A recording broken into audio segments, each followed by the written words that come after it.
நம்ம இன்றைக்கி ஒரு கொரியர் வந்திருக்கு நாமக்கல்லேருந்து. என்ன கம்ப்ளைண்ட்னா LG front load washing machine நானே அவ்வளோன்னு கொடுத்துருந்தாங்க. ஸோ அது நம்ம செக் பண்ணும்போது ஃபுல்லாகவே டெத் கண்டிஷன், போர்டு வந்து டோட்டலாகவே ஆன் ஆகலை.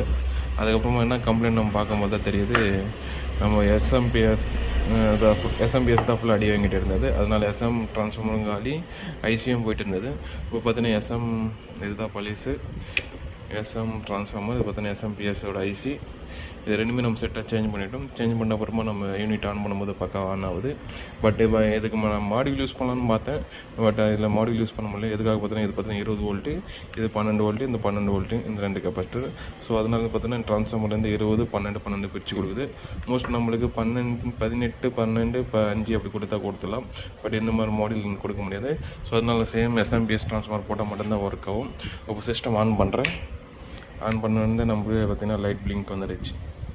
லைட் பிளிங்க் வந்து உள்ள நம்ம சிஸ்டம் பக்காவாக ஆன் கண்டிஷன் ஆகிடும்.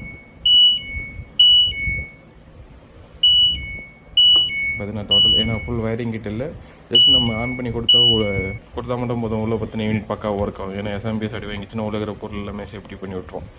ஸோ நம்மளுக்கு பக்கா ரெடி ஆச்சு. அகைன் ரிட்டன் கொரியர் போட்டுடலாம். ஸோ அது மாதிரி எந்த பிரச்சனையும் நம்ம கொரியர் போடுங்க, ரெடி பண்ணிட்டு டெஸ்டிங் வீடியோ போட்டு ரிட்டன் அனுப்பிச்சி விட்டுடலாம். Thank you friend.